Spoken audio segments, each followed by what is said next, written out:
नमस्कार दोस्तों, mock test अड्डा के इस प्लेटफॉर्म पे आपका स्वागत है। और जीके जीएस की इस टेस्ट सीरीज में हम अगले सेट को देखने जा रहे हैं। चलो हम शुरू करते हैं। लौह पुरुष किसे कहा जाता है? गोपाल कृष्ण गोखले, बाल गंगाधर तिलक, गांधी जी, सरदार पटेल।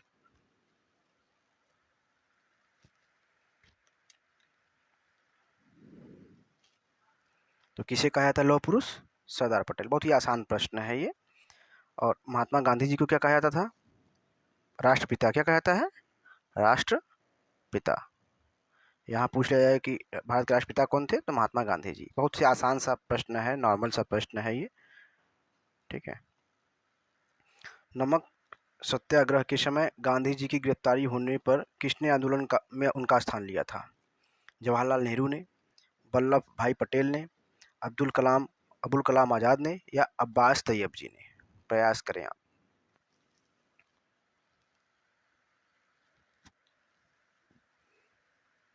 तो जब आंदोलन के समय 1930 में ना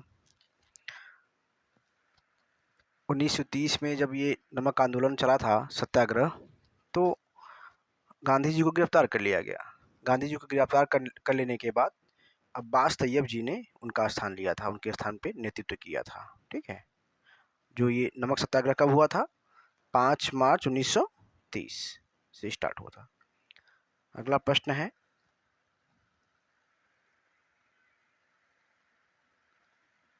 समवर्ती सूची। तो ये गलत लिखा हुआ है, समवर्ती। समवर्ती ऐसे होगा ना,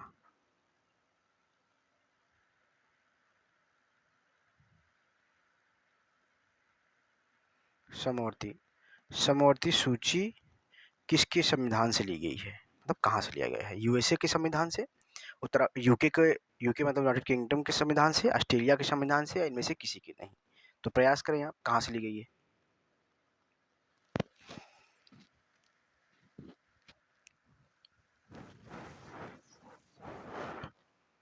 तो क्या हो जाएगा? ऑस्ट्रेलिया। ठीक है। आंसर क्या हो जाएगा? ऑस्ट्रेलिया।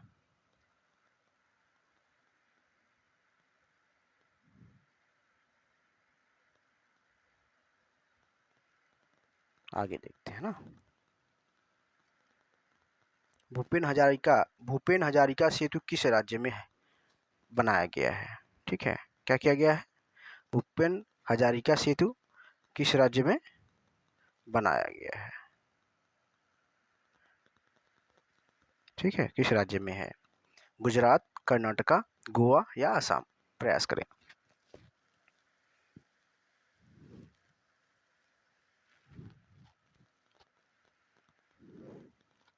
तो किस राज्य में था? ये आसाम में ना। भूपेन हजारिका कौन थे? आप कमेंट सेक्शन में बताएं भूपेन हजारिका कौन थे। ठीक है। राज्य मानवाधिकार आयोग अपनी रिपोर्ट किसको देता है? राज्य सरकार को, सेंट्रल गवर्नमेंट को, राज्यपाल को, या इनमें से किसी को नहीं? प्रयास करें आप। तो क्या हो जाएगा आंसर? राज्य सरकार को अपनी रिपोर्ट देता है ना। अच्छा, मानवाधिकार दिवस कब मनाया जाता है? आप लोग कमेंट सेक्शन में आंसर दीजिए।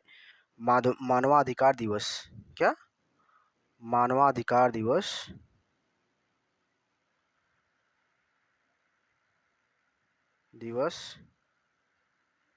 कब मनाया जाता है? आप लोग कमेंट सेक्शन में उत्तर दीजिए। अगला प्रश्न देखते हैं। आतंकवादियों ने भारत की संसद पर हमला कब किया था? 13 दिसंबर 2001, 2002, सॉरी 2000, 2002, 2005? क्या होगा आंसर?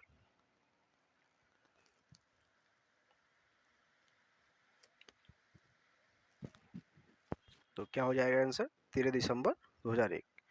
आपने सुना हो था कि 2001 में इन्होंने प्लानिंग करके भारत की संसद पे अटैक कर दिया था। और इसी मामले में अफजल गुरु, क्या?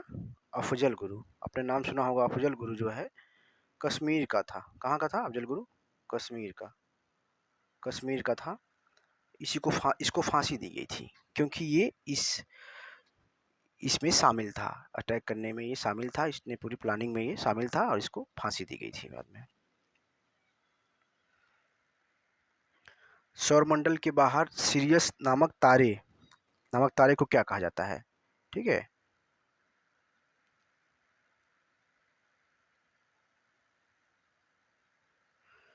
Cat star, fox star, lion star या डॉग स्टार? प्रयास करें, आप क्या बोलेंगे?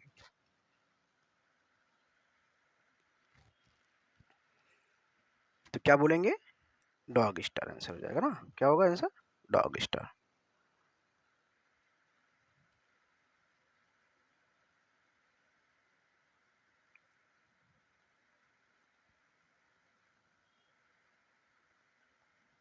ठीक है, आगे बढ़ते हैं हम।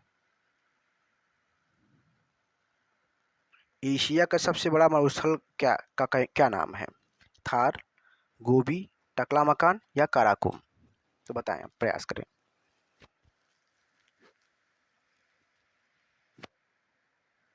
तो उसका नाम है गोबी। गोबी मरुस्थल जो है ये कहाँ पे है? ये मंगोलिया में पड़ता है ना।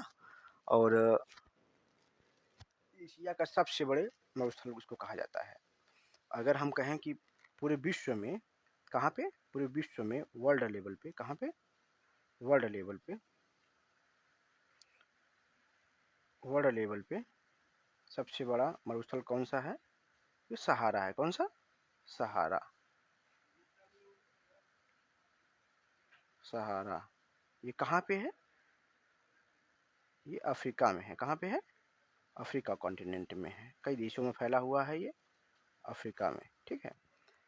और अगर हम भारत के डिफरेंस में बात करें तो भारत में एक थार मरुस्थल है। इसको दक्षिण एशिया का सबसे बड़ा मरुस्थल कहा जाता है, थार को। ठीक है, आई थिंक आपका डाउट क्लियर हो गया होगा। आगे बढ़ते हैं।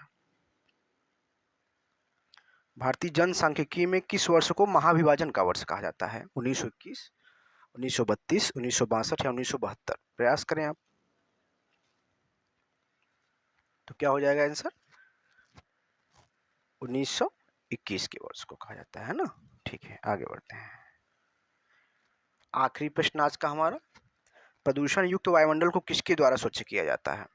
ऑक्सीजन, वर्षा, नाइट्रोजन या एयर के द्वारा? बताएं।